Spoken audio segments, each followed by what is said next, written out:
আমি একজন শিক্ষক, আর এরা আমার শিশু শিক্ষার্থী। এদের সাথে কাটানো প্রতিটি মুহূর্তের গুরুত্ব আমি জানি।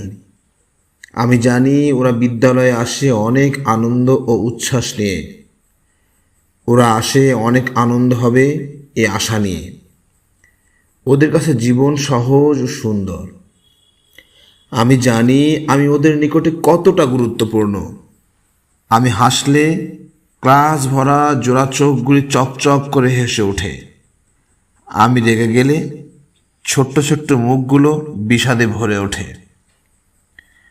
আতঙ্কের যেন এইটুকুন হয়ে যায়। ওরা আসে আনন্দের আশায়। ওরা এক একটা উন্নত স্ক্যানার।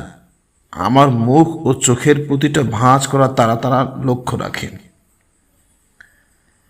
আজ পোশাকটা কী রং, কিভাবে পরেছি, ওরা তা মনে রাখে আদর্শ রূপে।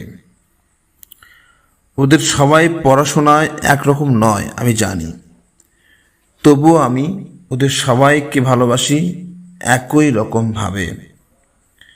ওদের আকাশ উজ্জ্বল। ওরা তৈরি হচ্ছে আগামী দিনের অজানা চ্যালেঞ্জগুলি মোকাবেলায়।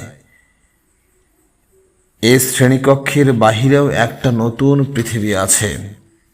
নতুন জীবন অপেক্ষা করছে তাদের জন্য।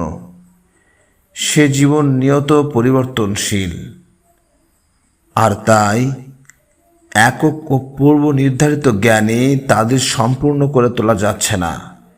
ওরা বেড়ে উঠবে বহুমুখী জ্ঞানে। ওরা বেড়ে উঠছে মননে ও শরীরে। আমার বিশ্বাস অচিরেই এরা পাহাড় হবে। ঝড় বাদলা ঠেকিয়ে দেবে, বৃষ্টি ঝরাবে আমার এ হতভাগা বাংলায়। আমার বিশ্বাস এর আকাশ হবে বিশ্ববাসী, কিংবা আকাশের তারা তাদের দিকে তাকিয়ে থাকবে সবিস্ময়ে, অহংকারে। সুনিপুণ দক্ষতায়, অদম্য উৎসাহে, অভূতপূর্ব কৌশলে, একসাগর ঢেউয়ের একতায়। এরা একদিন আমার দেশের পতাকা রক্ষা করবে। সগৌরবে সবিস্ময়ে এই পৃথিবী দেখবে আমার ছাত্রদের সেই অনন্য বিজয়। নিজ নিজ কর্মক্ষেত্রে কর্মদক্ষতায়, সততায় ও মানবিকতায় তারা অজয় হয়ে উঠুক, এই বিশ্বাস, এই দোয়া আল্লাহ কবুল করুক। আমিন।